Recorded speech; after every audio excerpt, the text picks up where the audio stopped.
então, dando início, né, ao nosso quarto encontro, ciclos de estudos de equidade e trabalho no SUS.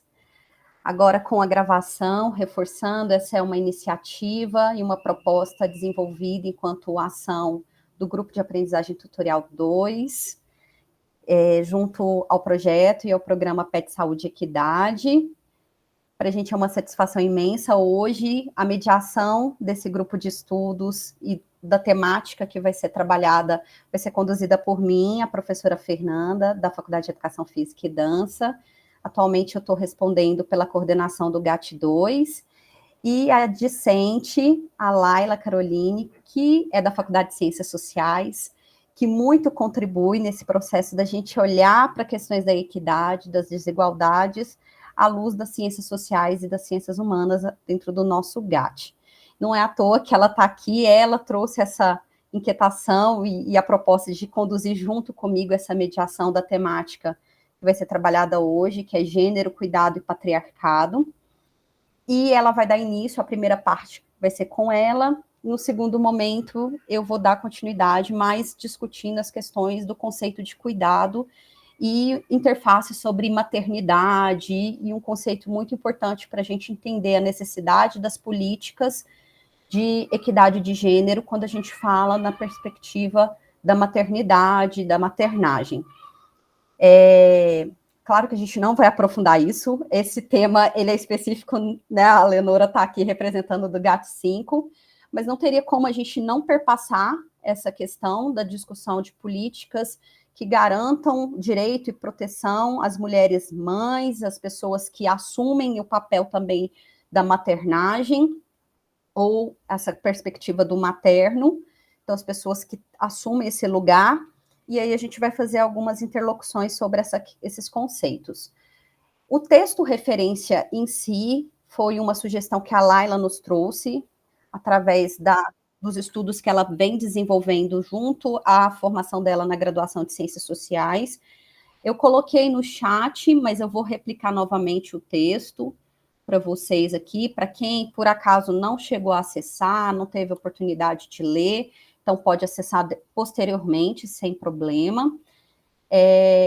E é esse link aí, que é o texto de Identidade de Gênero e Sexualidade, da Miriam Grossi. Sem mais delongas, para a gente dar início ao nosso encontro hoje, do nosso grupo de estudos, reforçando o nosso tema focado hoje em gênero, cuidado e patriarcado, e eu passo a palavra, então, para a Laila. Laila, fique à vontade. Eu gostaria muito, antes de você começar a sua exposição da temática, falasse um pouquinho da sua história, por que você tem essa implicação com esse tema. Você já me falou, mas eu gostaria muito que você também falasse um pouquinho disso, para que todo mundo entendesse por que você chegou nesse lugar aqui, junto comigo, na mediação. Boa noite, Laila, boa noite a todas. Boa noite a todo mundo, a todos e a todes. Bom, para quem não me conhece, meu nome é Laila Barbosa, né? Eu sou da licenciatura em Ciências Sociais e eu pesquiso gênero, transgeneridade e educação a partir de uma perspectiva interseccional. A minha história com gênero, com os estudos de gênero, ela vem desde muito nova, desde que eu comecei a estudar com uns 12 anos, eu já tinha interesse em estudar gênero. Então é algo que sempre veio comigo, né, que foi afirmado durante a minha graduação. Enfim, eu fiquei responsável por... Você pode compartilhar os slides?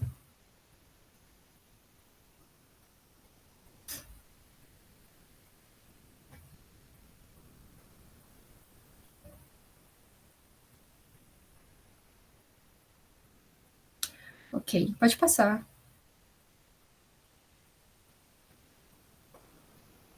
Eu fiquei responsável, né, para apresentar os conceitos relativos aos estudos de gênero, e eu quero tentar fazer isso de uma forma mais introdutória, né, para não restar nenhuma dúvida, né, ou pelo menos eu espero que não reste, mas pode passar de novo, Fernando.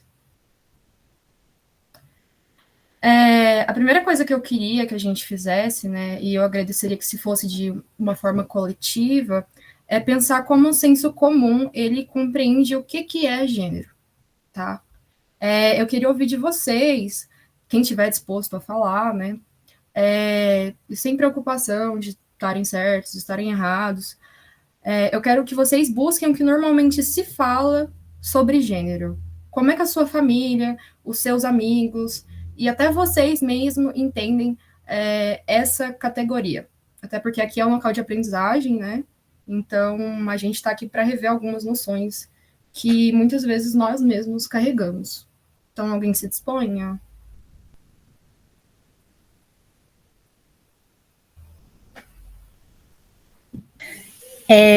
Quando fala de gênero, homem e mulher, assim, eu penso mais na língua portuguesa, ele, ela. Agora, tipo, olhar para a sociedade, eu não sei diferenciar. Tá. Pode falar, Nívia.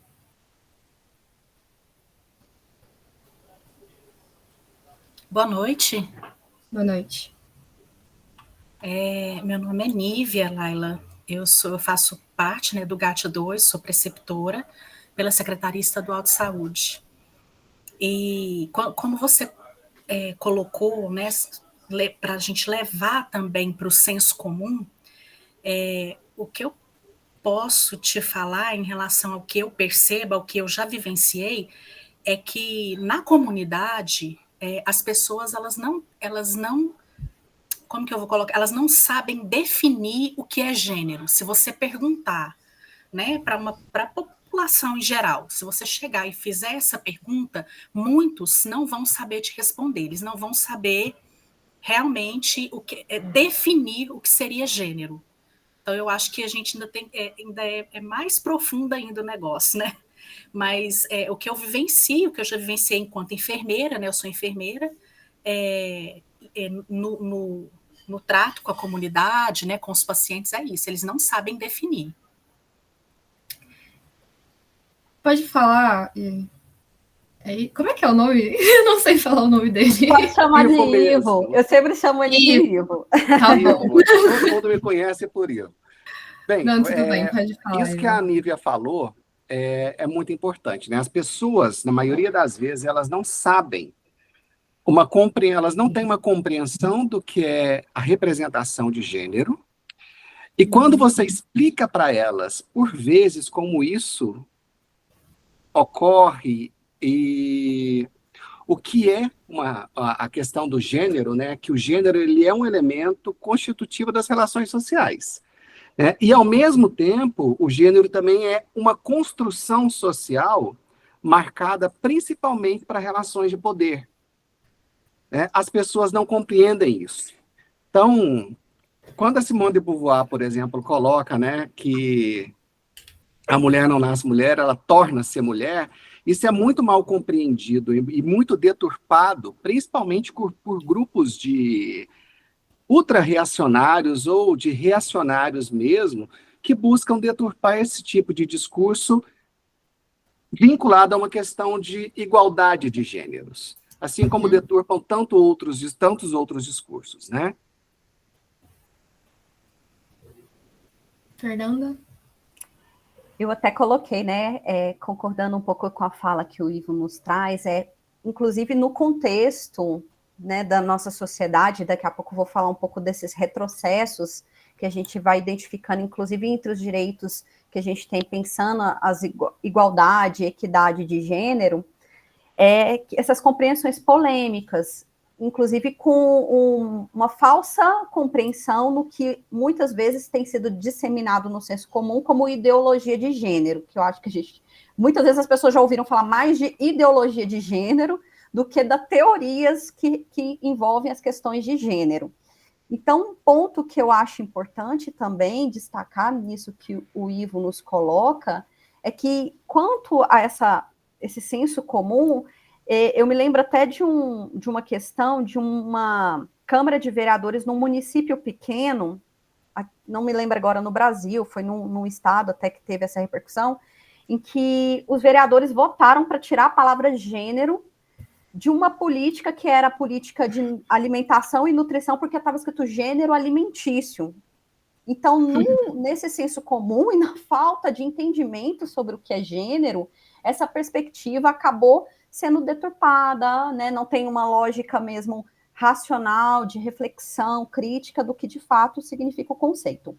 Outro ponto que eu queria demarcar, quando o Ivo traz a Simone de Beauvoir, e essa frase que ela é emblemática, é que como existem práticas e atitudes na nossa sociedade para demarcar esse binômio, né, um pouco do que é o ser homem e do que é ser mulher, pensando nisso, antes mesmo desse ser humano nascer. E eu acho que um dos ritos que demarcam muito isso já, de uma definição dessa naturalização dessas práticas, que está até no seu slide, né, Laila, é o chá revelação, em que você faz todo um ritual para já demarcar em qual gênero você tem a expectativa de quem vai ser esse ser humano ali que vai nascer.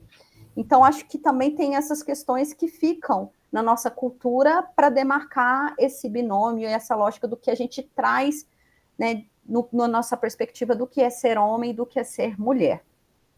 Aí o Ivo deixa eu só fazer um comentário aqui rapidinho. Eu acho que para ajudar vocês a pensar nessa questão de gênero, vocês podem tentar trazer o que vocês percebem que as pessoas falam quando elas vão falar de homens e mulheres. Quais são as diferenças comparativas que as pessoas geralmente falam? Que vocês escutam, as pessoas falam.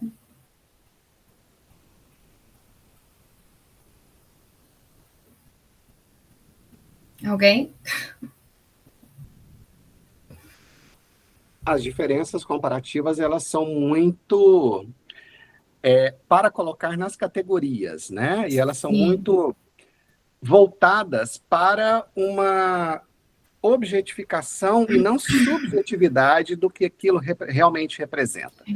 Então, geralmente, a mulher, ela é frágil, o homem, ele é forte. Então, é nesse sentido que caminha essa comparação das questões de gênero. Sim, exatamente, né? Os meninos são mais violentos, as meninas são mais delicadas, né? As meninas não gostam de esporte. Quando a mulher tem alguma atitude que não cabe nessa visão que se tem da mulher, ela é louca e etc, né? Perfeito.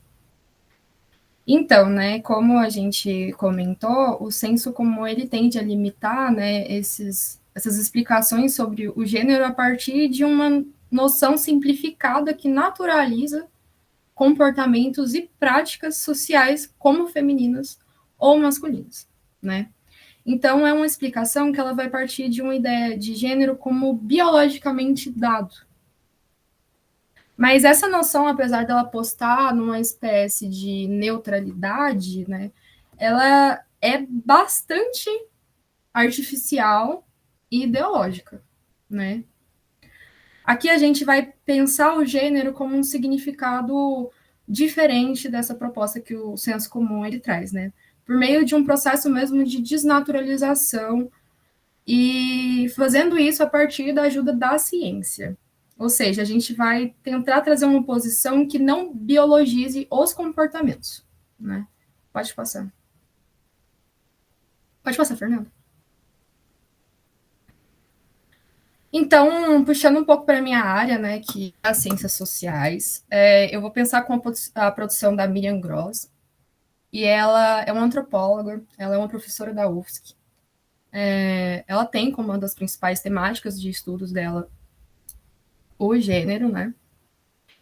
E, inclusive, como a Fernanda falou, né, ela recomendou um texto da Miriam que está lá no nosso repositório bibliográfico.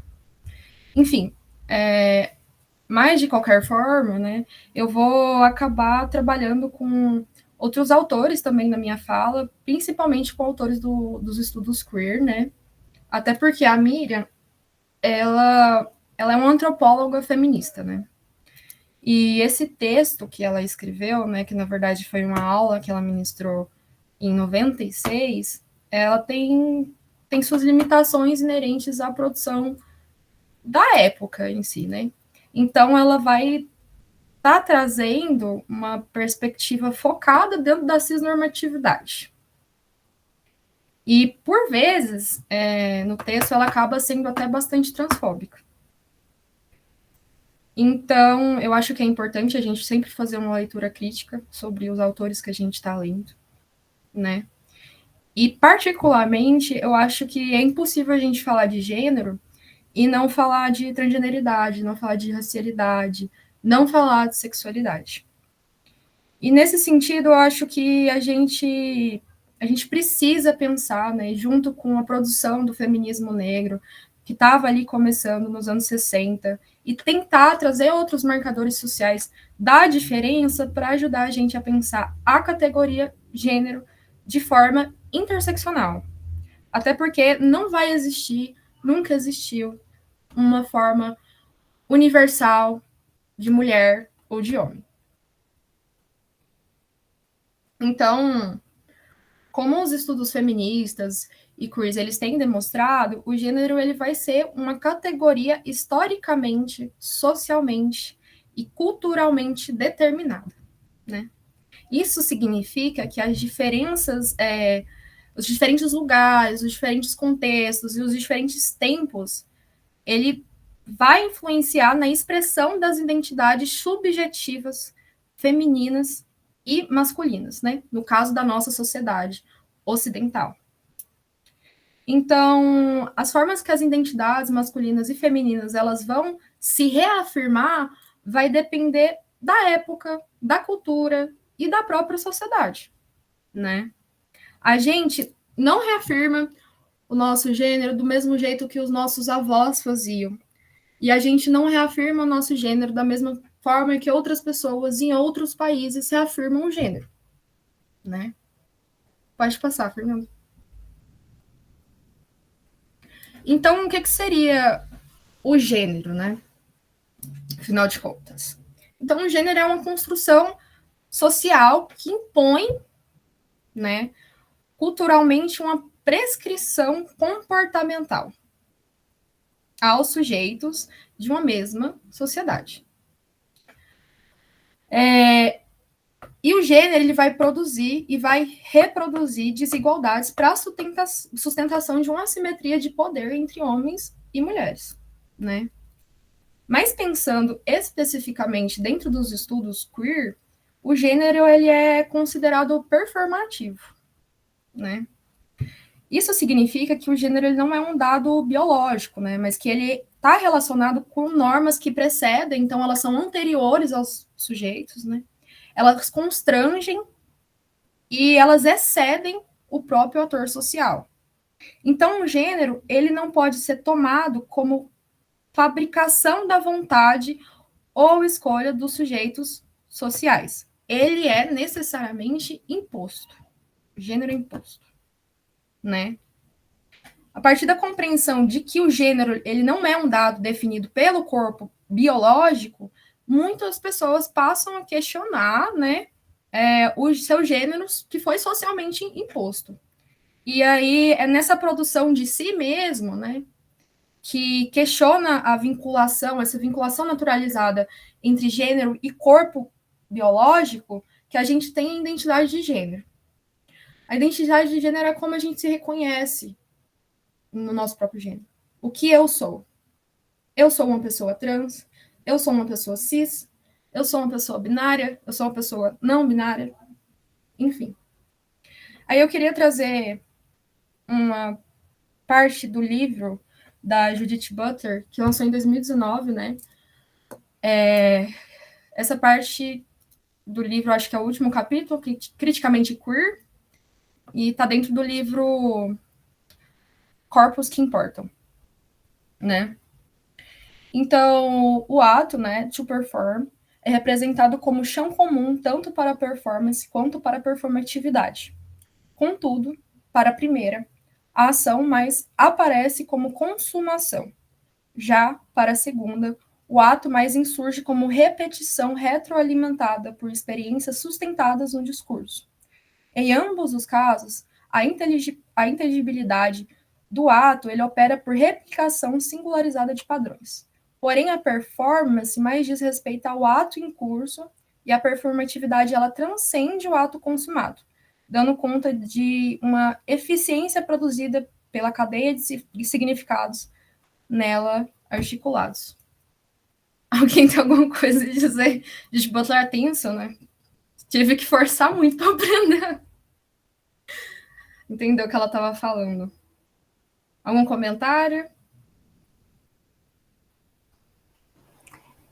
Para ficar mais claro, né, talvez por conta das pessoas às vezes não terem um acesso a Butler, é importante a gente entender que em sociedade a gente vai performar e reproduzir tentando ser reconhecido e legitimado dentro dos padrões que essa sociedade coloca. Em síntese, é isso que ela está trazendo aqui. Então, inclusive, quando a gente fala das pessoas trans, muitas vezes elas vão buscar performar aquele gênero em que ela se identifica, mas se aproximando daquilo que os padrões da sociedade vão compreender quanto, por exemplo, ao que é feminino e ao que é o masculino. Então, a gente vai buscar performar dentro daquilo que tem apresentado nesses enquadramentos dos padrões do que a gente reconhece enquanto papéis, enquanto comportamentos, enquanto atitudes de mulheres, enquanto papéis, enquanto atitudes e comportamento dos homens. Então, em síntese, né, Laila, é nessa perspectiva de como a gente vai buscar reproduzir essas, e é isso que ela fala tá no final, né, essa cadeia de significados que são articulados para a gente se reconhecer e também se sentir pertencente a determinada sociedade. Exatamente. Pode passar. E aí, um pouco nesse sentido de uma tentativa de desnaturalização, eu trouxe alguns exemplos de culturas que elas percebem um gênero de uma forma diferente que a gente faz na cultura ocidentalizada, né? Então, existem apenas 2 gêneros.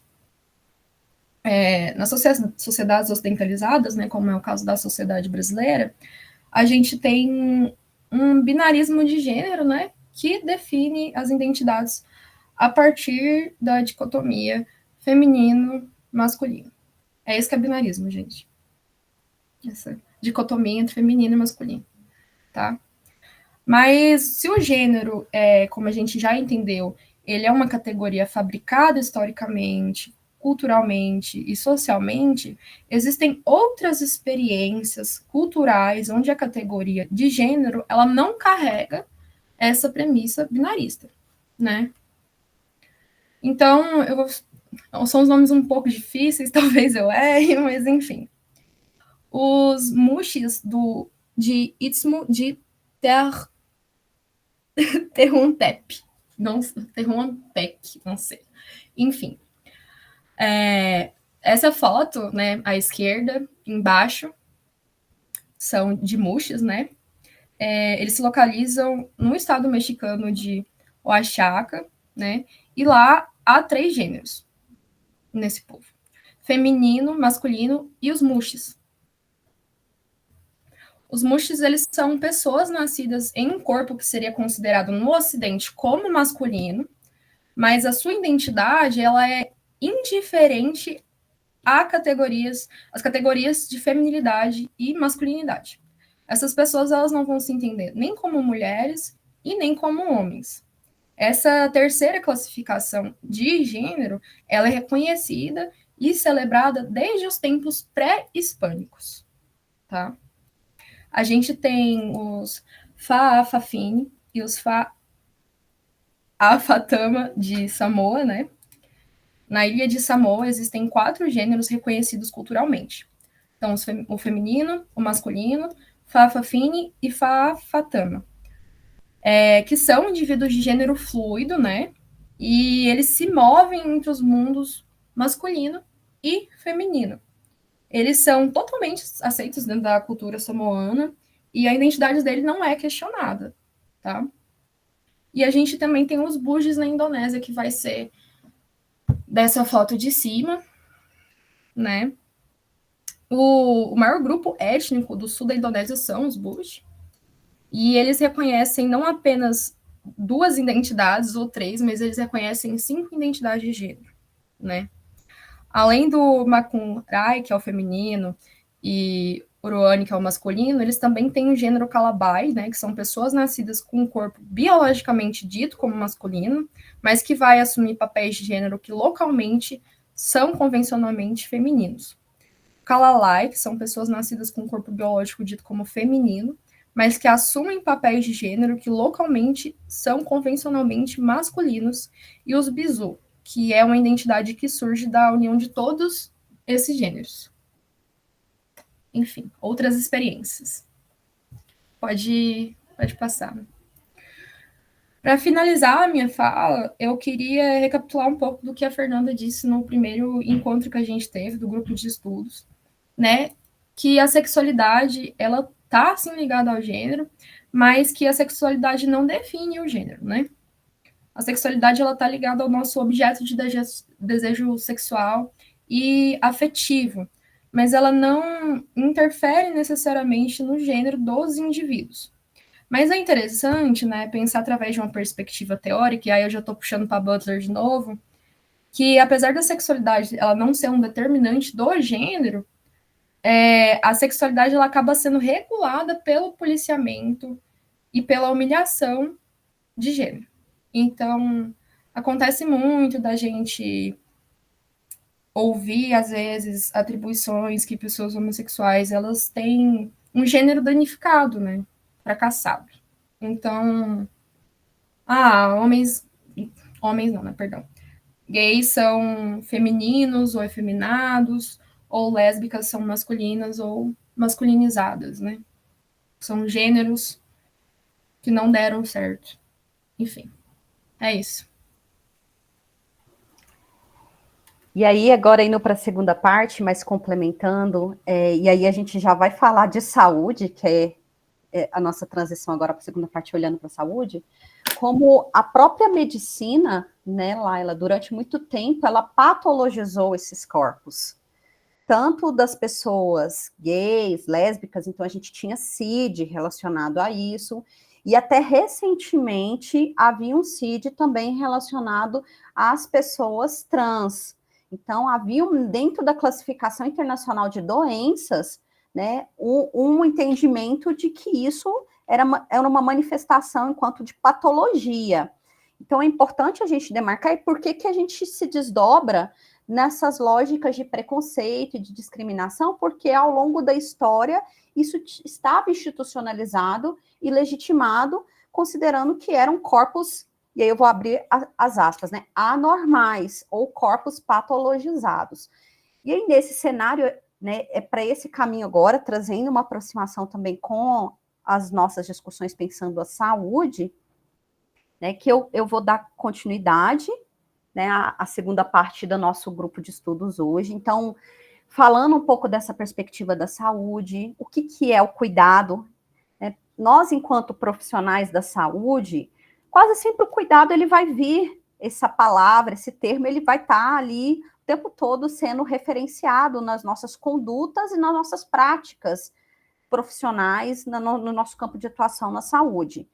Então, é importante a gente entender também quais os impactos quando a gente pensa as desigualdades de gênero e nessa estrutura que a nossa sociedade se organizou, né, e um pouco do que a Laila traz nessa primeira parte, numa configuração de binômio, como as políticas, inclusive, elas vão ser demarcadas nessa perspectiva do binômio. Então, a gente, dentro da saúde, a gente tem as políticas de saúde das mulheres, mais recentemente a política de saúde do homem, e agora já está passando por uma revisão, até pensando nessa pluralidade das masculinidades, e não pensando só uma masculinidade que a gente tem conceitualmente discutido, que é uma masculinidade hegemônica, e que o nosso senso comum quase sempre acaba evocando essa masculinidade hegemônica quando vai pensar as características dos homens, e aí o Ivo falou isso, né, o homem é forte, o homem é viril, e nesse contexto tem sido revisada, à luz das teorias de gênero, a própria política de saúde do homem.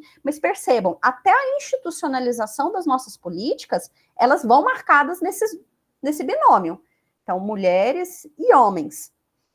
E aí, nesse cenário também, eu acho que é importante, quando a gente vai falar do trabalho no SUS, pensar, então, o conceito de cuidado enquanto aquelas pessoas que a gente costumeiramente fala que cuida, aqueles que cuidam de quem cuida.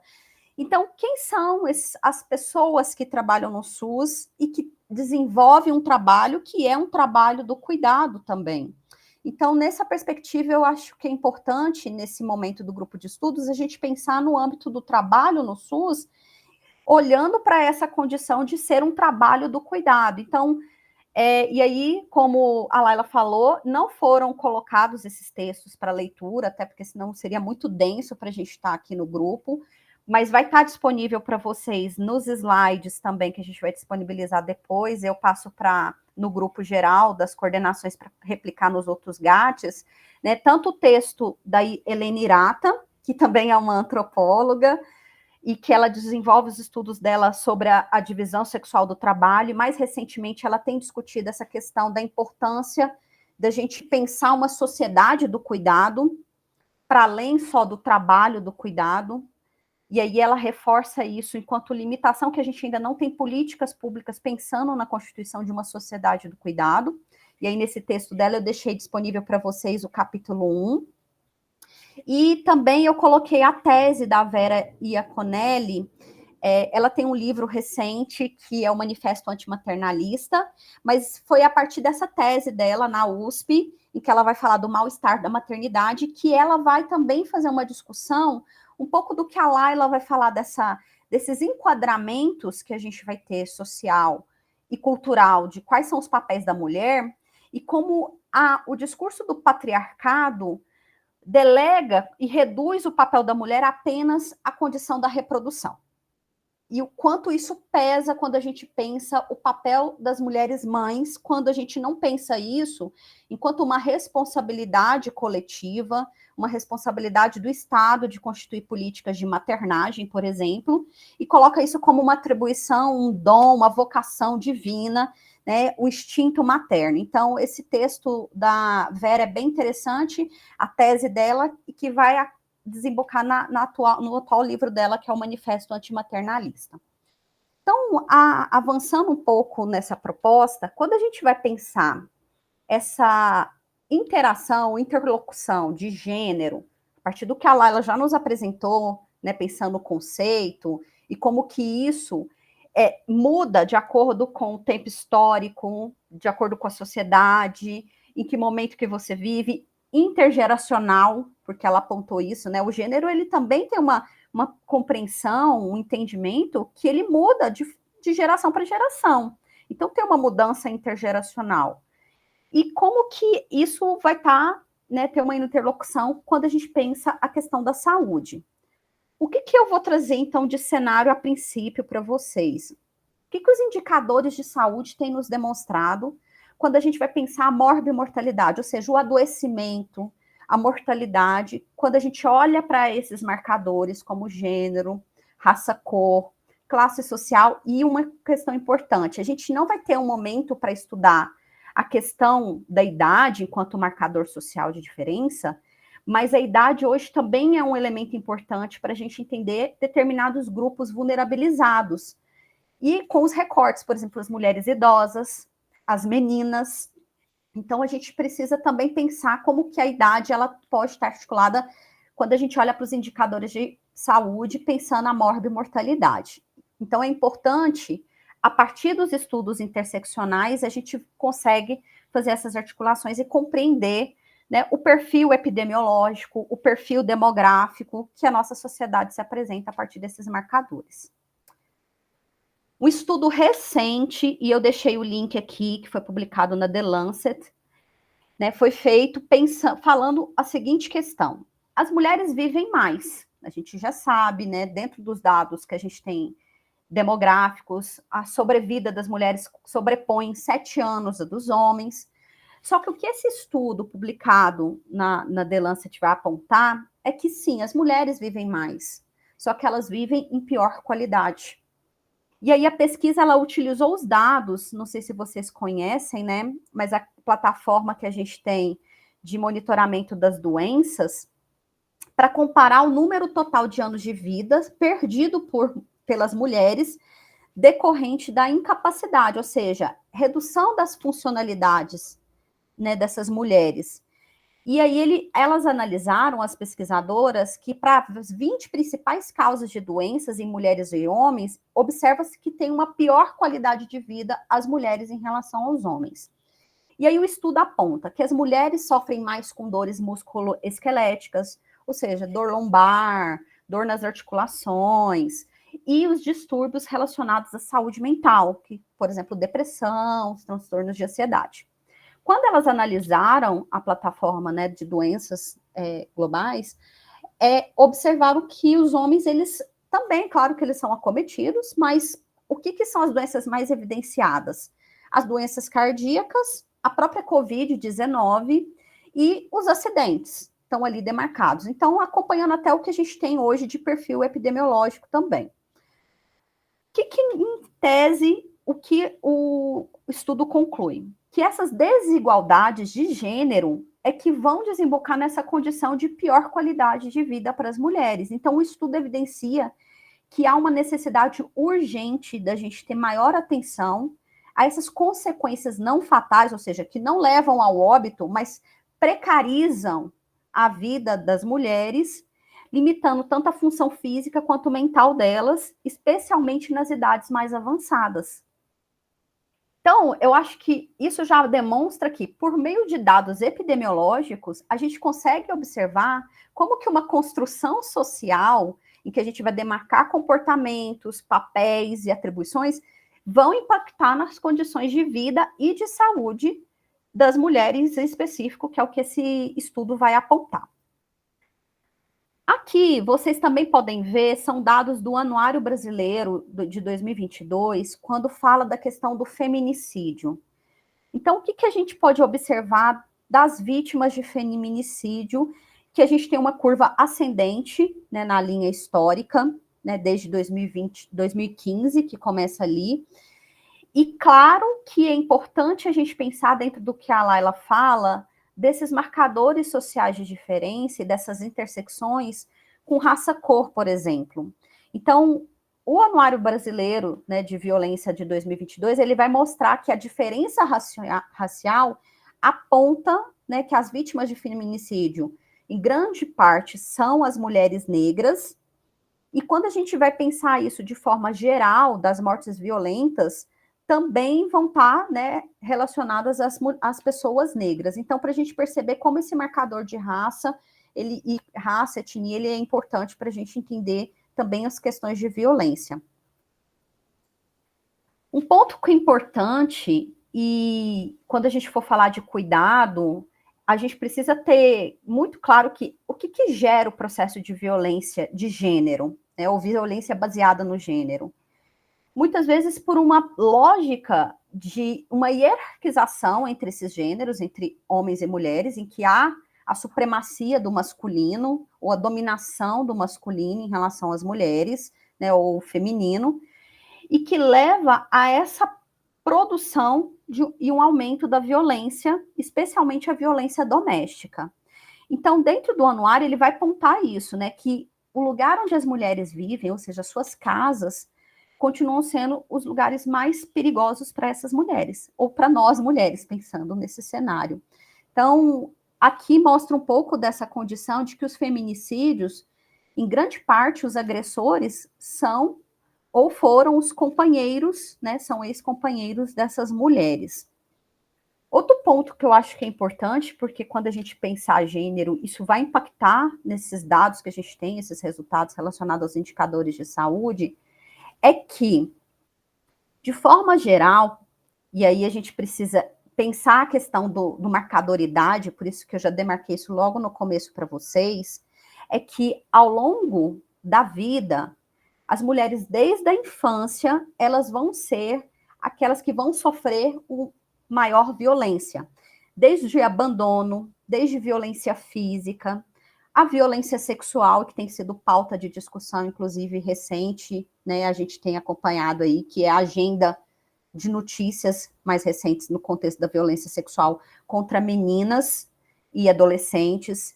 Então, vocês percebam que a gente precisa pensar isso também olhando para as idades que, ao longo do ciclo de vida, as mulheres elas vão vivenciar múltiplas violências, desde a negligência até a violência sexual, a violência psicológica, a violência patrimonial, então vai estar tudo demarcado aqui. E, claro, né, o anuário também faz esse recorte de crianças e adolescentes vítimas de violência intencional. Então, a gente pode observar também que o recorte racial ele é importante para a gente entender isso.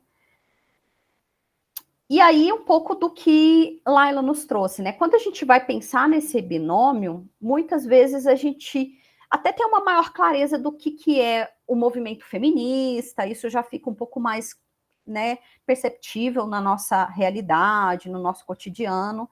Mas quando a gente vai pensar a questão do masculino ou da masculinidade, ainda numa lógica singular, né, sem pensar isso numa perspectiva plural, a gente precisa entender também que, assim como, né, o Ivo falou, né, as mulheres, elas não...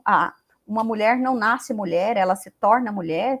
O homem também, ele vai se tornar um homem a partir daqueles padrões que a gente vai ter socialmente aceitos, enquanto constituição de uma masculinidade.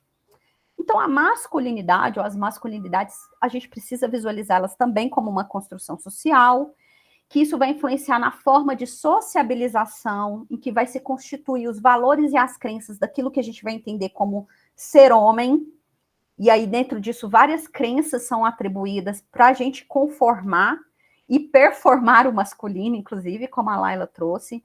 Então, ao longo da vida, a gente vai ouvir: homem não chora, engole esse choro, homem não pode chorar, né? Então, todas essas crenças vão sendo colocadas e atribuídas para a construção de um padrão de masculinidade. E, inclusive, os estereótipos que a gente tem, que vão conformar aquilo que a gente vai ter enquanto masculinidade hegemônica, que é aquilo que socialmente vai ser visto e aceito, e o que vai trazer uma supremacia do gênero masculino em relação a todos os outros gêneros. Então, vejam, não só ao feminino, mas também, quando a gente olha para as questões de sexualidade, a gente vai ter isso também na perspectiva dessa supremacia, e uma supremacia do masculino, e aí quando a gente fala de uma supremacia do masculino, é de uma masculinidade cis heteronormativa, tá? Então, a gente tem que ter isso muito demarcado também.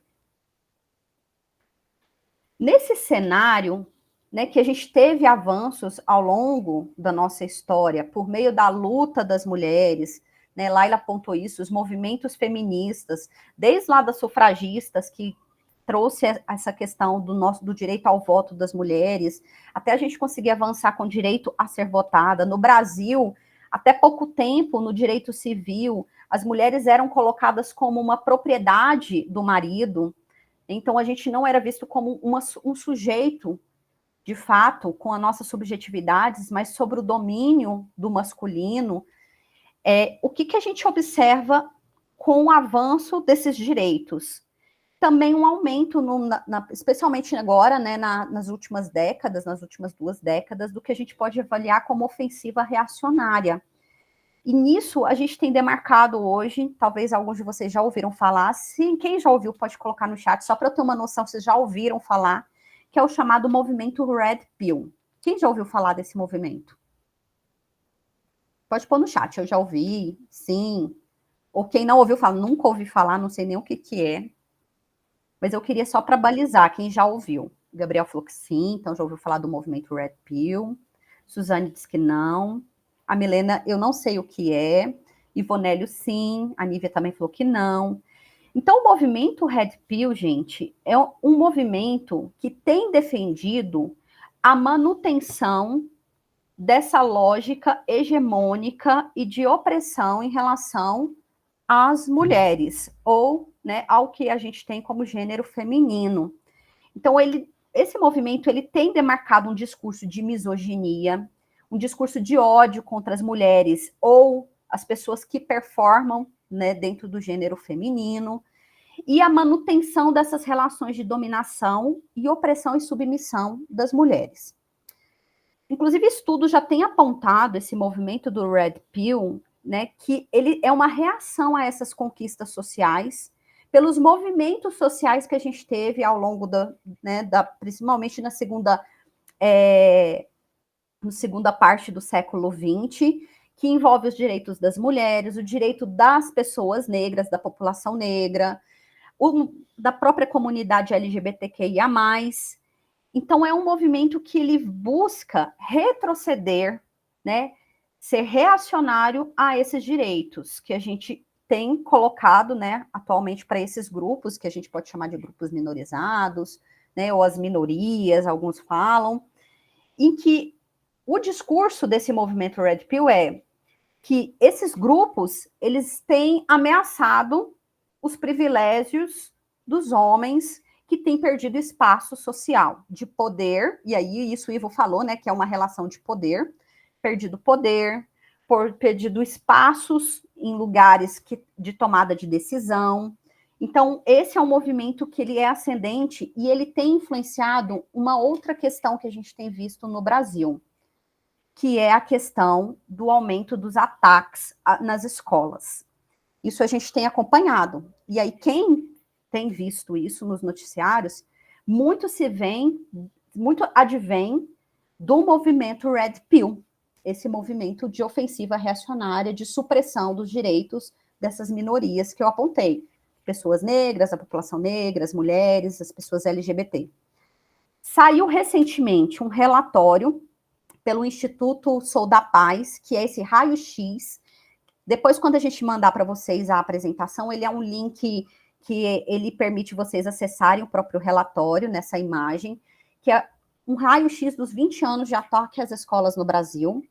E a gente tem uma pesquisa também que foi feita pela Unicamp, está no link embaixo, em que traçou o perfil dos autores de atentados aqui, nesses 20 anos no Brasil, e que, quando vocês olharem esses estudos, pessoal, a nossa linha ela é ascendente também, tem aumentado substancialmente o número de ataques em relação às escolas, ao ambiente escolar. Especialmente o programa de saúde na escola mesmo tem debatido muito essa questão, quando olha para a questão de bullying e as violências nas escolas. Só queria demarcar para vocês qual que é o perfil, então, que está nesses dois, tanto no relatório quanto nesse estudo da Unicamp. A perspectiva, né, do perfil são jovens, predominantemente do sexo masculino, brancos, apresentam gosto por violência e armas, e no raio-x, gente, nesse relatório, inclusive mostram as conversas em redes sociais deles, em que eles vão incentivando o uso de armas, tá? Então, tem esse gosto por violência, por armas, sejam facas, por revólveres. Esses jovens, eles são cooptados por uma rede, especialmente nas redes sociais, na Deep Web, né, que a gente fala, que são organizações criminosas que utilizam tanto a Deep Web, fóruns online, as redes sociais, para cooptar esses jovens e reproduzir esse discurso reacionário, misógino, violento. E dentro dessas redes, eles disseminam os discursos racistas, misóginos, homofóbicos e de fortalecimento de uma construção de uma masculinidade tóxica, uma masculinidade hegemônica. Por que eu trouxe isso? Né, para a gente pensar como que esse movimento reacionário tem se apresentado, né, como contraponto daquilo que a gente tem de movimentos que buscam a equidade de gênero. Isso também vai demarcar na forma com que a gente tem o perfil daquelas pessoas que estão envolvidas com o trabalho do cuidado. E a Helena Hirata vai falar muito disso, né? Quando a gente pensa o conceito do cuidado, a gente precisa entender o cuidado enquanto trabalho. E aí a Hirata vai dizer o seguinte: o que é o trabalho do cuidado? O trabalho do cuidado, ele é focado em manter a vida e garantir o bem-estar. Ou seja, o trabalho do cuidado, ele é fundamental, porque é ele que vai garantir a sobrevivência da espécie humana. E como que a gente pode demarcar o que é o trabalho do cuidado? É o trabalho que vai envolver o desenvolvimento daquele ser humano. Então, a gente começa o trabalho do cuidado desde a infância, e o que a Helena Hirata vai apontar é que a gente precisa começar a olhar que esse trabalho do cuidado não acontece só ali, na primeira fase da nossa vida, que com o processo de envelhecimento populacional, a gente vai passar por um processo, se a gente não olhar para as políticas relacionadas ao cuidado, com a população idosa, porque a nossa população está envelhecendo e vai demandar trabalho do cuidado. Então, o trabalho do cuidado vai envolver educação, vai envolver a saúde, envolve higiene, envolve serviços sociais. E aí a Irata vai até apontar esse perfil depois do que ela vai chamar de profissionalização dentro do cuidado, numa sociedade que nossa sociedade hoje está organizada enquanto sociedade de serviços. Além disso, a Irata vai apontar o quanto que o trabalho do cuidado, que é visto e constituído na nossa sociedade, e aí acompanhando a Laila, na nossa sociedade ocidentalizada, especialmente, a gente tem esse trabalho invisibilizado e não remunerado, ou quando ele é remunerado, são com baixas remunerações. Não é à toa que a gente vai ver que professores, eles têm um salário menor, os trabalhadores da saúde, a gente, né, são, inclusive, os trabalhadores quase sempre depreendem greves para tentar terem melhores condições de trabalho e de renda. Esse trabalho do cuidado, especialmente o que não é remunerado, de acordo com dados, inclusive, do Banco Mundial que a gente tem e da Organização Internacional do Trabalho, ele representa 13% do PIB global, o que chega a cerca de 10,8 trilhões de dólares. Ou seja, isso promove um produto interno bruto e que, em grande parte, esse trabalho é desenvolvido por mulheres e que elas não recebem nenhuma retribuição sobre esse trabalho. Ou seja, se a gente fosse olhar a economia do cuidado, ele, como um país, né, e a Irata vai trazer isso, a gente estaria com a quarta maior economia do mundo, para vocês perceberem o tanto que esse trabalho ele tem um potencial econômico importante. O que nosso cenário aponta? Que em 2030, 2,3 bilhões de pessoas vão demandar o cuidado e trabalho do cuidado. Nisso, a Irata vai apontar uma questão problemática, que a gente vai entrar num processo de crise do cuidado, porque a gente tem um envelhecimento populacional acentuado, né? Os países, as nossas sociedades, elas estão passando por um processo de transição de sociedades com idades avançadas. A gente tem uma redução de taxa de fecundidade, então, cada vez menos crianças nascendo. Isso tem a ver também com a falta e a ausência de políticas de cuidado e de suporte para as mulheres, que a gente vai falar daqui a pouco. E um outro elemento importante que vai gerar essa crise do cuidado é a sobrecarga que as mulheres têm de trabalho. Porque hoje elas ocupam espaço no mercado de trabalho ou no mundo do trabalho, mas elas, além de ter espaço no mundo do trabalho, elas acumulam o trabalho não remunerado, que é o trabalho de cuidado. O que a Irata vai apontar quando a gente olha para a questão do cuidado? Que a gente precisa constituir uma sociedade que sair dessa lógica de que o cuidado é uma responsabilidade individual, e quase sempre a gente vai ver essa responsabilidade individual elencando os papéis que são atribuídos às mulheres. Então, a gente fala, a mulher é cuidadosa. Inclusive tem, né? Muitas vezes vão colocar isso. Não, a mulher é cuidadosa. Deixa que ela faz porque ela tem mais cuidado para fazer as coisas. Então, esse atributo está demarcando também os papéis que são atribuídos ao gênero feminino. Então, ela falou, a gente precisa romper com essa lógica de uma responsabilidade individualizada e que decai sobre, em grande parte, as mulheres, e passar a olhar para a constituição de uma sociedade do cuidado. Então, ela vai colocar enquanto modelo ideal de sociedade a constituição de uma sociedade do cuidado, em que ela vai apontar que essa sociedade do cuidado, ela vai ter corresponsabilidades, vai constituir políticas públicas de valorização do trabalho do cuidado, e o cuidado ele é assumido como um valor universal. Porque o que a gente tem observado, e aí eu já vou entrar até no último tópico, com essa demanda do trabalho do cuidado e com a inserção em grande parte das mulheres no mundo do trabalho, muitas mulheres que estão no mercado ou no mundo do trabalho, elas vão precisar terceirizar o trabalho do cuidado. Então, o que a gente vai observar? Um avanço de uma profissionalização do trabalho do cuidado nessa sociedade de serviços, que vão ser demarcados por professoras, por cuidadoras, e a Irata o tempo todo ela vai colocar isso no gênero feminino, até porque dentro do livro dela, né, ela vai apontar que realmente o maior contingente de trabalhadoras no contexto do cuidado são as mulheres. Então ela vai falar as empregadas domésticas, as enfermeiras e os demais profissionais da área da saúde.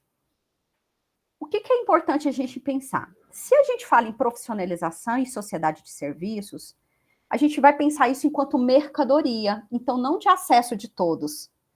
E a Irata vai problematizar isso, que ela vai dizer que apenas aqueles que têm capital e recurso financeiro vão poder pagar pelo trabalho do cuidado.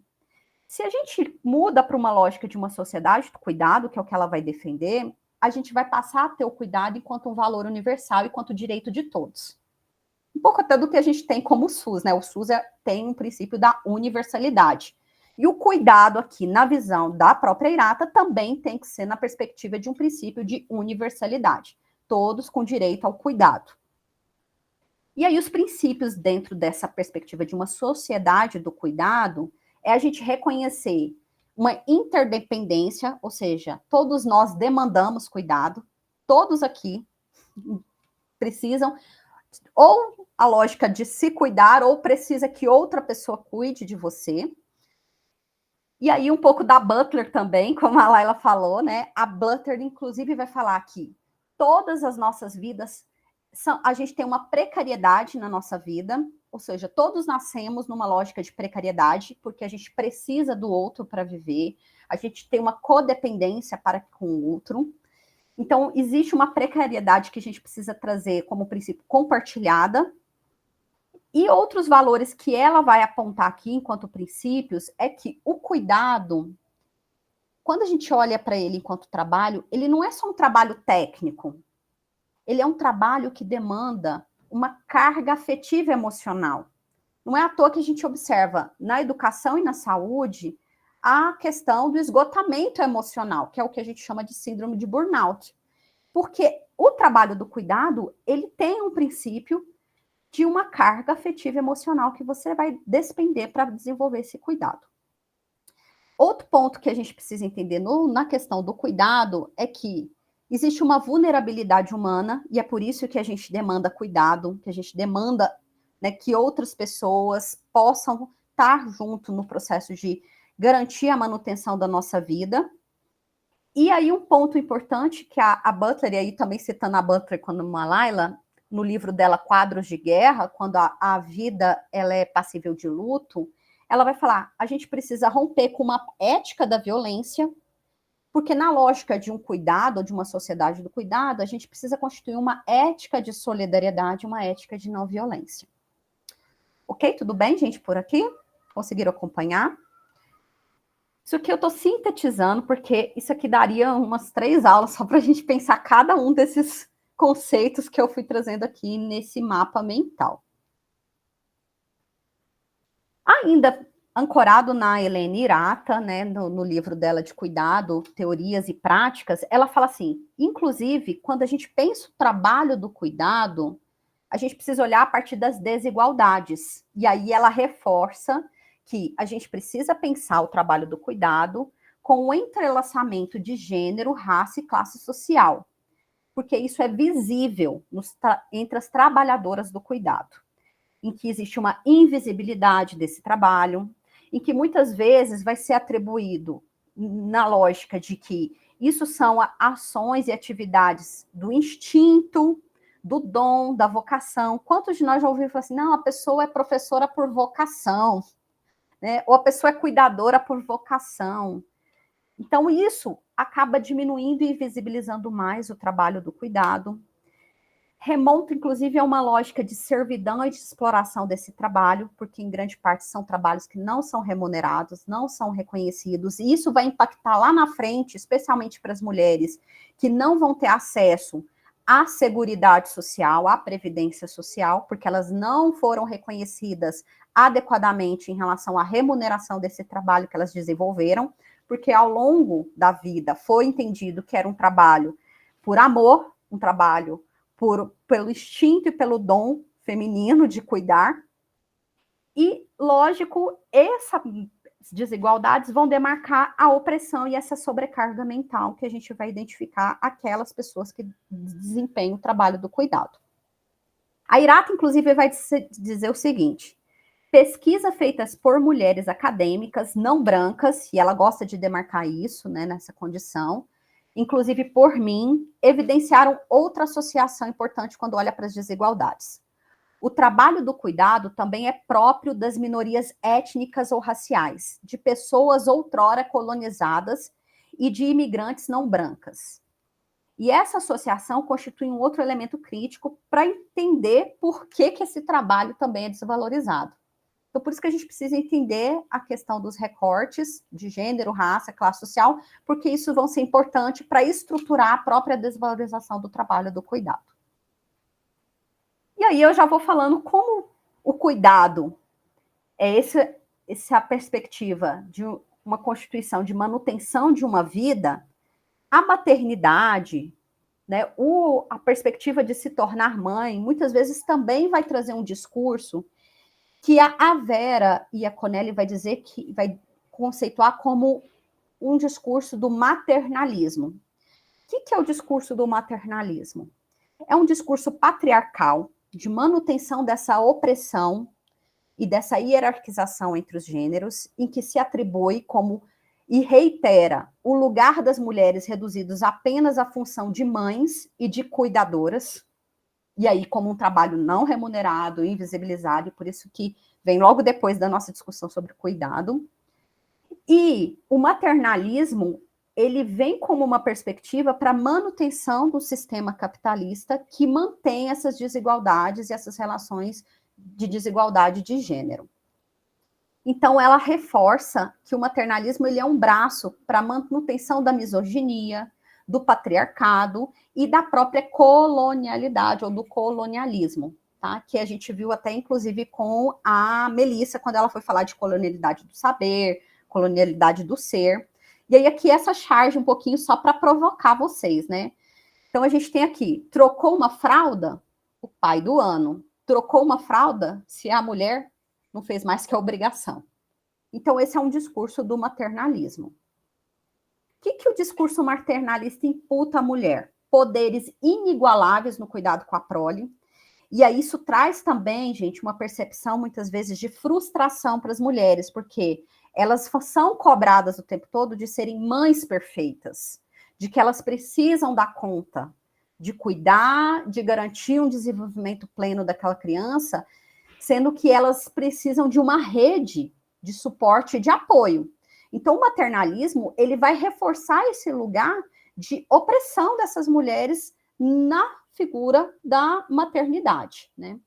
Então, fortemente que é apoiado pela lógica da heteronormatividade, afetados pelas condições raciais e de classe, fomentados pela idealização de um ciclo gravídico puerperal.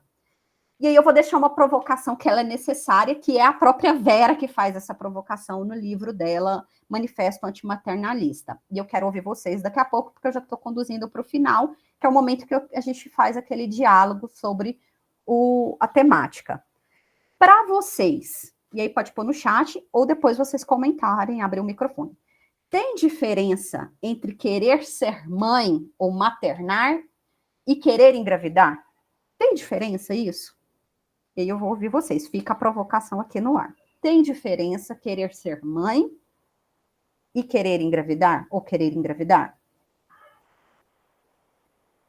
Ainda nesse cenário, pensando a maternidade ou a maternagem, né, essa condição da mulher enquanto mãe, isso tem tudo a ver também com a perspectiva do que a gente falou do conceito de cuidado, porque as mulheres despendem mais tempo com os trabalhos relacionados ao cuidado.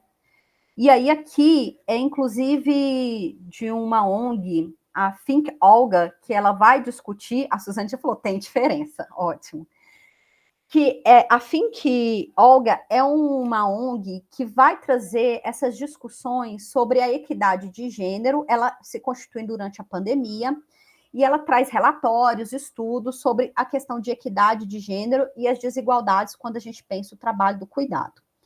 E aí, depois também vocês têm o link, mas eu posso colocar aqui no chat também, dessa ONG, da Think Olga, que ela vai falar: o trabalho do cuidado envolve muitas horas e tempo dedicado à casa e com outras pessoas.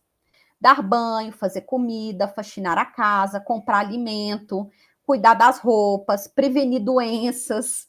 Então, o cuidado também com a saúde, a manutenção e até o restabelecimento da saúde, com a higiene, remediar quando a pessoa fica doente, fazer café da manhã, almoço, lanche, jantar para os filhos, educar, e segue por horas a fio, e eu fiquei até cansada só de ler tudo isso. Um elemento importante que a gente precisa também pensar é que o cuidado, quando a gente fala no período puerpério, né? Então, olha só, amamentar é uma tarefa que ela é exaustiva, leva muitas horas, porque cada mamada, gente, dura em torno de 15 a 20 minutos, e a mulher vai fazer isso várias vezes durante um dia. Então, pense quanto isso é trabalho de cuidado, pensando a perspectiva do cuidado com o recém-nascido. Aqui na Think Olga, inclusive, vai trazer vários, né, dados sobre os estudos da economia do cuidado e vai trazer essa demanda, né? O quanto que as mulheres demandam muitas horas de afazeres, com os afazeres domésticos, e aí aqui tudo, a gestão de casa, o cuidado com o lar, cuidado com os animais, com os pets, cuidado com as outras pessoas que convivem na família, né?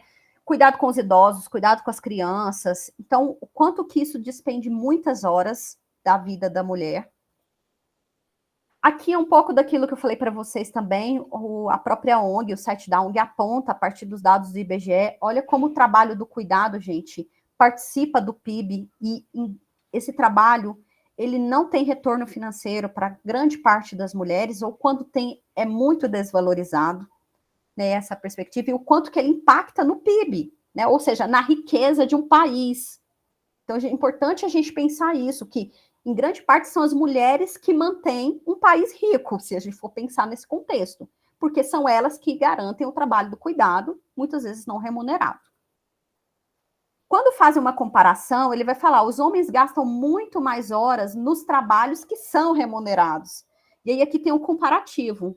Olha só quanto as mulheres dedicam mais tempo naquilo que não rende remuneração e que também não gera autonomia para elas, porque muitas vezes elas vão desenvolver o trabalho do cuidado sem remuneração e elas vão depender de uma outra pessoa para manutenção financeiramente, ou seja, tem uma dependência financeira. Muitas vezes nesses casos, pessoal, isso gera o ciclo que a gente fala, que é o ciclo da violência, porque existe uma dependência financeira que permite que o homem aprofunde as opressões e a violência doméstica. E aqui, olha, para mim isso aqui é emblemático, porque a gente tem um senso comum de falar, a riqueza do Brasil, por exemplo, vem do agronegócio. A riqueza do Brasil vem da área de serviços. E quando a gente olha esses dados aqui, que foram publicizados, né, pela OIT, que é a Organização Internacional do Trabalho, vejam qual é a área econômica que, de fato, faz com que o Brasil seja rico. E aí eu queria que alguém abrisse o microfone e me falasse qual que é a área que tem maior subsídio para a economia e que realmente impacta na riqueza do país.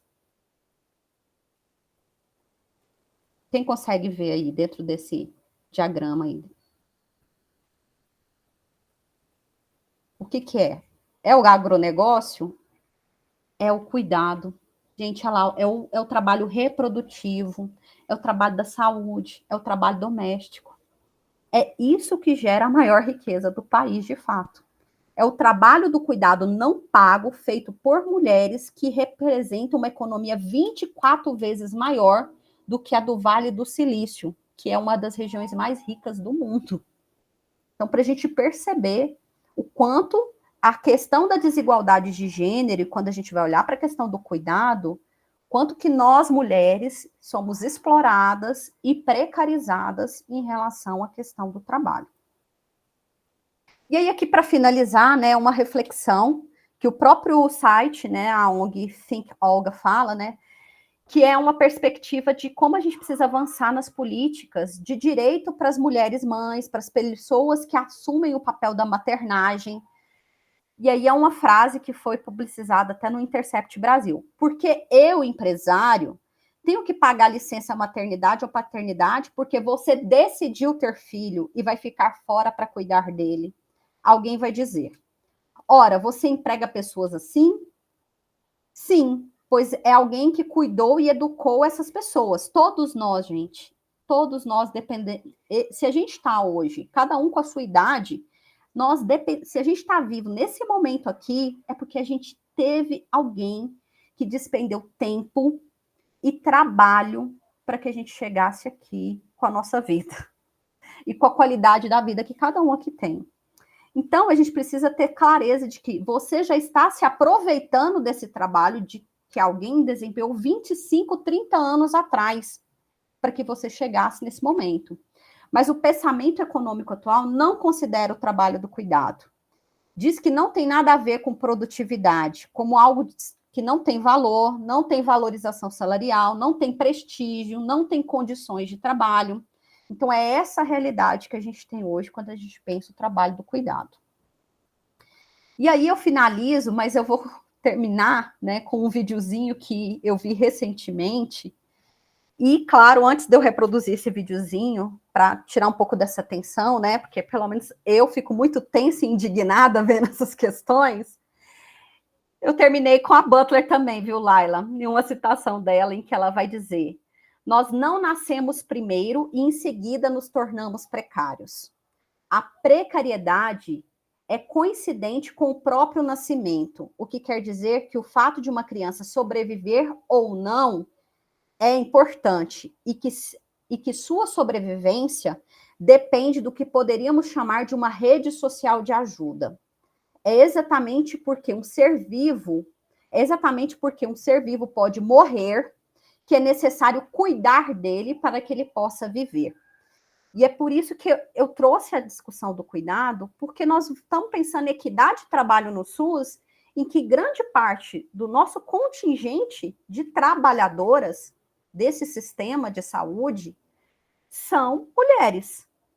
Então, pensar também como que isso está apresentado nesse cenário quando a gente pensa as desigualdades de gênero em relação ao trabalho do cuidado. E aí, como eu falei, eu quero terminar com um videozinho bem curtinho, só para a gente depois problematizar ele também. E aí, só replicar aqui para vocês, deixa eu ver se for.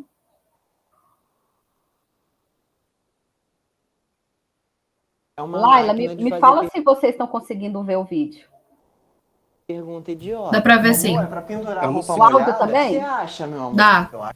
Tá, então É vou uma voltar. máquina de fazer pergunta idiota. Amor, é pra pendurar roupa molhada? O que você acha, meu amor? Eu acho que é. É, eu também acho. É pra pendurar aqui no varal? O que você acha, meu bem? É porque tem roupa seca aqui. Você quer que eu tire a roupa seca pra pendurar a roupa molhada? É com isso que eu tenho que lidar todos os dias. Parece que eu vivo com uma inteligência artificial, só que sem a inteligência. Você acha que tá muito amarrotada, amor? É como diz aquele ditado, né? Ninguém merece. É muita coisa que tem que fazer, que às vezes eu me perco, sabe? E eu sofro, vai ficar fazendo pergunta idiota agora também. Ô amor, leva o tênis pro quarto. Ô amor, volta aqui. Por que você não levou a meia junto? Ah, mas você falou que era pra tirar só o tênis, você não falou nada da meia. Quando for assim, fala, tira o tênis e a meia. Aí depois a culpa é minha. Mas você falou que era pra tirar só o tênis. Onde eu fui amarrar meu burro, né, gente? Mandar um recado é aqui, né? Gente, eu acho... O que tem pra comer? É um sem noção, né? Gente, então é assim que eu termino, né, o nosso encontro aqui, nessa perspectiva de falar de gênero, cuidado. E aí eu queria ouvir vocês, né, tanto a provocação, se tem diferença, né, entre ser mãe e a questão de gerar, né, da gestação apenas, e, claro, abrir para discussão, reflexões, fiquem à vontade. Oi, gente, boa noite. Vocês me ouvem bem? Sim, Ana Rafaela, tá ótimo. Ah, tá. Não, eu quero compartilhar com vocês um estudo que eu fiz no meu TCC, que fala justamente sobre gênero e cuidado. A gente quis analisar quem são as pessoas que os agentes comunitários de saúde encontravam durante as visitas domiciliares. E aí a gente chegou à conclusão que eram mulheres, sejam mães, sejam filhas da casa. E então, majoritariamente, as visitas domiciliares eram feitas com as mulheres, mesmo que os homens estivessem em casa, porque os homens eles poderiam até receber os agentes, mas falava: "Ah, eu vou chamar minha esposa, ela sabe melhor. Ah, não, isso é coisa com a minha esposa, vou chamar ela, ou com a minha mãe que sabe." Então, tipo assim, às vezes dados do próprio homem, ele chamava a mulher, sabe? Ah, não, minha mãe que sabe disso. E aí a gente chegou a essa conclusão, sabe? A gente teve que ir lá na teoria do cuidado, de por que os ACS eles conversavam tanto com as mulheres e não com os homens. Primeiro porque a maioria dos homens não estava em casa, já que era colocado esse papel para ele, né, de o provedor. Então, a maioria estava no trabalho, e enquanto que as mulheres estavam em casa cuidando da casa. E mesmo que eles estavam presentes, eram as mulheres que conversavam com os ACS, porque elas eram as responsáveis pelo cuidado da saúde, não só dela, mas mas de toda a família. Muito bacana isso, Ana Rafaela, você falar, porque assim, é perceber também como o que a Laila traz logo na parte inicial, de como os papéis que a gente foi construindo socioculturalmente demarcam o senso comum. Olha, eu vou chamar minha mãe, eu vou chamar minha mulher. Inclusive, muitas vezes, no momento em que um homem vai buscar os serviços de saúde, às vezes o próprio servidor, o trabalhador da saúde fala assim, traz a sua mulher, traz sua filha. Né? Então, tem uma lógica de construir a perspectiva de que o papel do cuidado não é do homem. Esse papel são das mulheres e são reduzidos às mulheres. Né? Então, muito bacana você trazer isso enquanto pesquisa do seu TCC. No chat, e aí quem quiser se inscrever, fique à vontade também para abrir o microfone, falar. Quando eu fiz a pergunta, né, que a própria Vera faz essa provocação, né, a Suzane diz que tem diferença entre ser mãe e engravidar. A Ana Rafaela, que acabou de falar também, claro, até porque existem mães que nunca engravidaram, e a Vera vai falar disso também, ela vai falar a mãe adotiva, famílias, né, hoje a gente tem diferentes arranjos familiares em que a gente vai ter um casal gay e que eles vão assumir o papel de maternagem, que vai ser de cuidado. Então, como que a gente precisa ressignificar também esse olhar quando a gente pensa a maternagem? A Edmeire falando, né, o cuidado. A Nívia colocou também, sim, que tem diferença. Pensando pelo lado do cuidado, existem mulheres que querem a gravidez, mas que não vai ter a real noção do que é a maternidade, esse papel que vai ser desempenhado, né, pensando também a maternagem. E eu achei ótimo, né, foi durante o vídeo, a Edmeire deve ter colocado aqui, eu já fiz greve em casa, né, pensando nessa questão. E a Nívia falou, esse vídeo é a mais pura realidade, infelizmente. A Samara falou, tem diferença, pois engravidar não é uma única forma de ser mãe. É isso, a Vera vai apontar, né, a questão da adoção, ela vai discutir isso. E aí é onde ela vai derrubar a crença do instinto materno, como essa lógica de reprodução apenas, em que você pode ter uma maternagem de cuidado ou seja, por adoção, ou com sobrinhos. A maternagem está envolvida não necessariamente com esse vínculo da gestação ou da reprodução específico, biológico, como a Laila também trouxe. A Leonora colocou a maternagem construída ao longo do cuidado, é essa relação que vai constituir um vínculo entre a pessoa cuidadora e a pessoa que está sendo cuidada. especialmente pensando as crianças, né? O que mais, gente? Difícil, né? Por isso que eu falei, né? Eu ri, mas de desespero com aquele vídeo, né? Pega o tênis, mas não vai levar a meia, mas você não falou para pegar a meia. Você só falou para pegar o tênis. Tem que dar o manual, né? Do que tudo que tem que fazer em casa. Sim, quem mais, gente?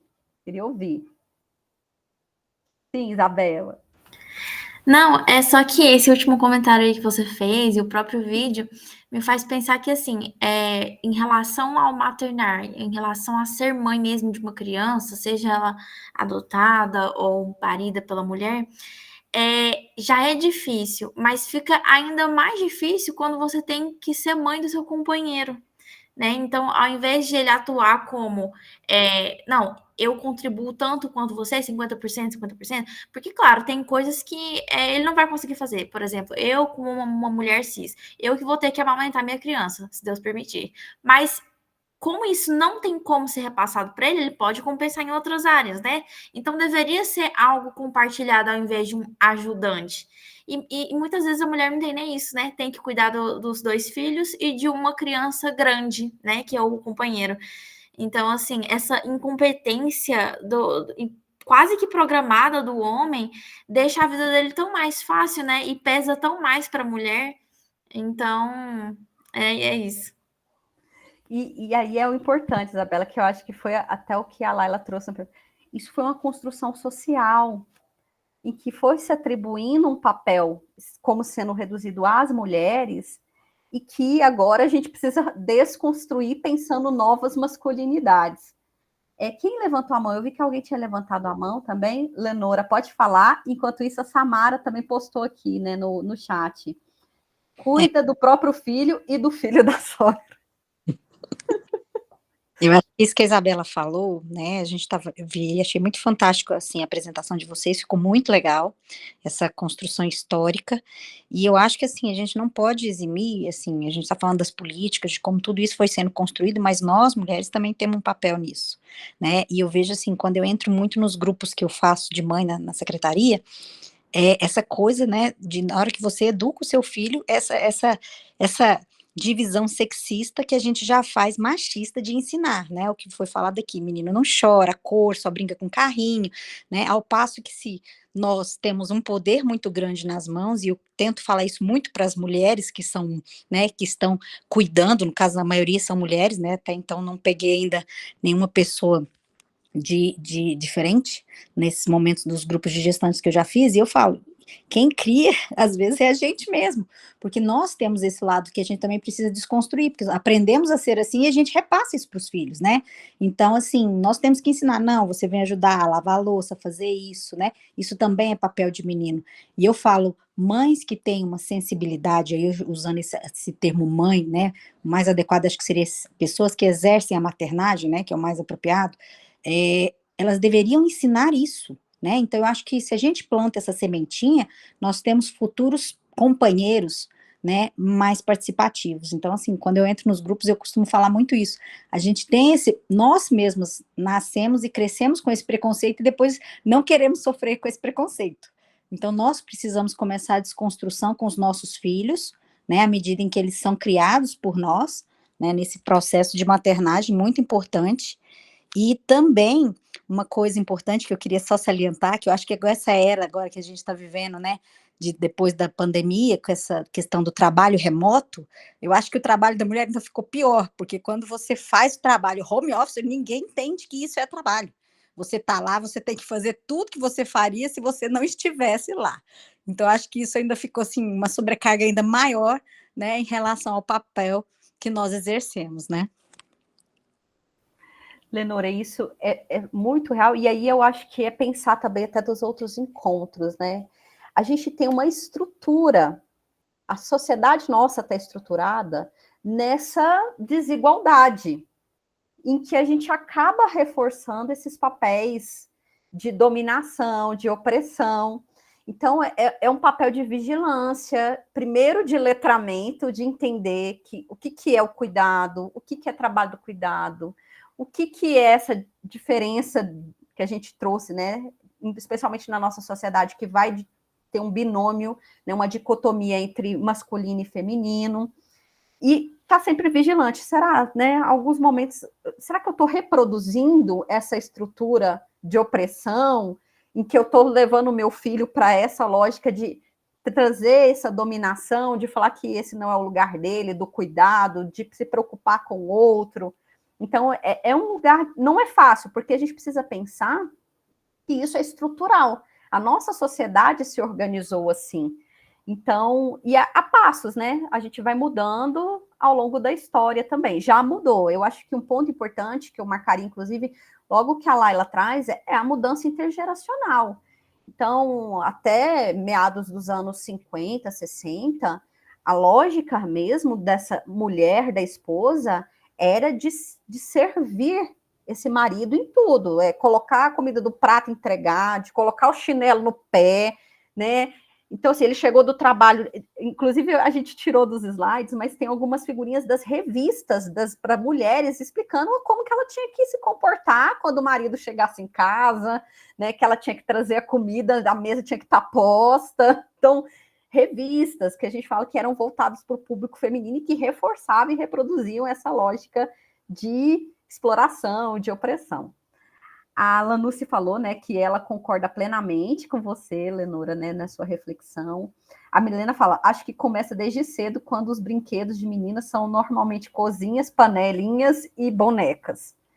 E o Gabriel falou, professora, na parte que você falou sobre as masculinidades, teve uma propaganda da Dove que fazia uma pergunta sobre o que te faz menos homem. Ah, eu lembro, já tem um tempo, acho que uns 6 anos, essa propaganda.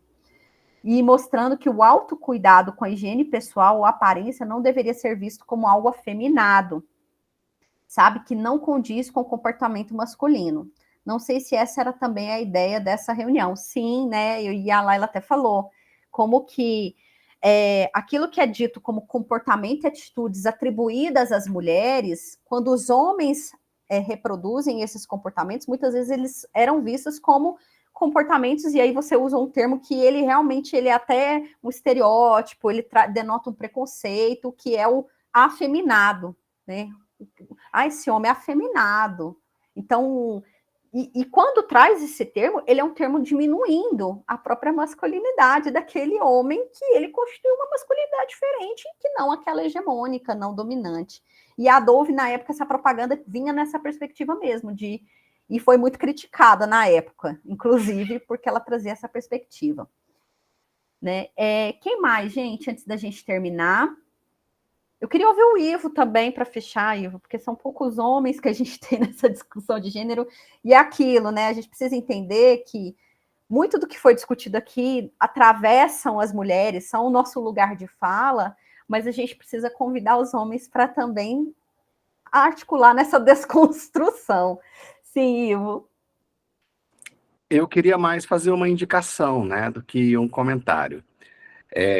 Tem um documentário chamado Silêncio dos Homens, que ele é livre no YouTube, vou até deixar o link aqui para vocês, que fala justamente da construção das masculinidades e como isso afeta o comportamento masculino em termos de violência, suicídio e etc.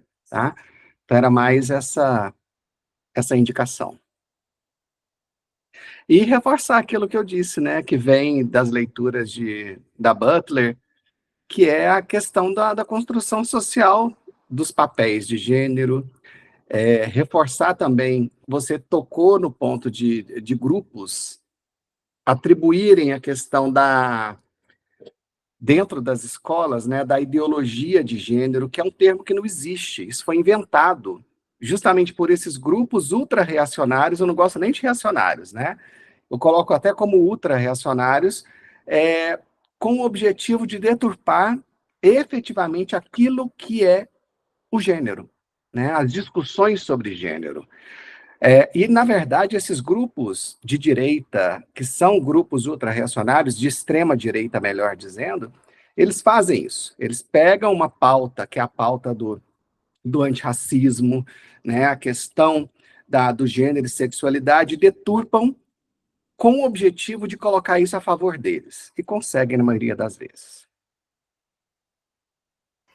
Ivo, muito bom você ter lembrado, realmente, ó, é um documentário maravilhoso, foi feito pela ONG Papo de Homem, e eles trazem essas reflexões dessas crenças, né, e da importância de desconstrução dessa masculinidade hegemônica, porque, inclusive, a gente falou muito aqui, né, dos impactos, o GAT3 discute muito a questão da saúde mental das trabalhadoras e pensando esses recortes, gênero, raça, classe social, idade, que eu acho que a gente não teve condição de demarcar, mas é importante a gente trazer esse olhar do idadismo, porque a gente vai olhar o perfil das nossas trabalhadoras, e aí eu vou seguindo Irata, vou seguir a Vera, olhando muito, né, na conjugação do feminino mesmo, porque em grande parte predomínio são de mulheres. As nossas trabalhadoras do SUS, gente, já são trabalhadoras que já estão numa etapa de envelhecimento também. Grande parte vão estar aí com 15, 20, 25 anos já atuando no SUS e trazem essas questões do idadismo. Então, a gente não fez essas discussões de forma direta nos grupos de estudo, mas é importante a gente pensar isso, inclusive do impacto de saúde mental, que é o que o GAT3 está discutindo, a questão da prevenção das violências, porque a gente pensa muitas vezes as violências que é aquelas que estão, né, que a gente consegue visualizar, que é a violência física. Mas a Melissa trouxe também a perspectiva das barreiras institucionais, o Glauber, as violências institucionais, que dificultam, inclusive, para nós mulheres, enquanto trabalhadoras, uma ascensão na carreira, um reconhecimento na nossa carreira, e especialmente as trabalhadoras mães, que têm uma dificuldade de alcançar melhores condições na carreira, porque em algum momento elas tiveram que interromper a sua carreira para se dedicar ao cuidado. Porque, na lógica do discurso maternalista, ele parte dessa perspectiva de que é a mulher que é a responsável única para garantir o cuidado da criança e dos filhos, da prole, né?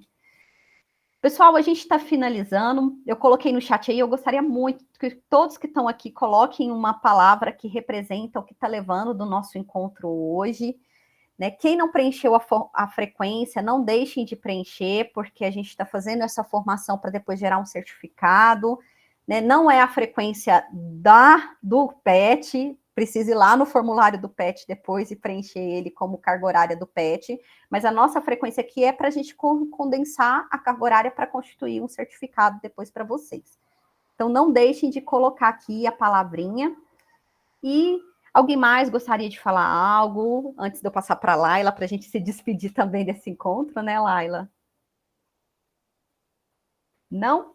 Laila, então, fica à vontade, fazer a sua fala final de encerramento. Não, só queria agradecer a atenção de todo mundo. Eu gostei muito de apresentar, acho que foi bem construtivo para mim também. Obrigada, gente. Muito bom. Não deixem de pôr a palavra aqui, que é o feedback de como vocês estão saindo, né, desse encontro, em uma palavra. E o nosso último encontro, gente, está acabando o nosso ciclo de estudos. O último encontro, a gente não vai olhar especificamente para um grupo, né, uma população específica. Então, a gente passou desde o primeiro lá, a gente falou sobre a população LGBT, falamos da população negra, falamos das pessoas com deficiência. Hoje focamos na questão de gênero, mas olhando para as mulheres. Mas o nosso último encontro vai falar sobre trabalho e currículo na saúde, e olhando as ofensivas neoliberais em relação ao nosso trabalho no SUS. E quem vai conduzir vai ser o Fernando, que vai estar com a gente, vai ser segunda-feira, dia 29, é o nosso último encontro. A gente amarra essas discussões sobre equidade de trabalho no SUS, e vai acontecer às 15 horas. Então, terminando aqui o nosso encontro de hoje, eu já vou disparar para vocês, né, o flyerzinho com as informações desse último encontro, e eu conto com a presença de todos vocês para a gente encerrar nosso ciclo de estudos de equidade de trabalho do SUS. Pessoal, é isso, obrigada. Boa noite, né, agora. Muitas de nós mulheres vamos fazer janta agora, pensando no trabalho do cuidado.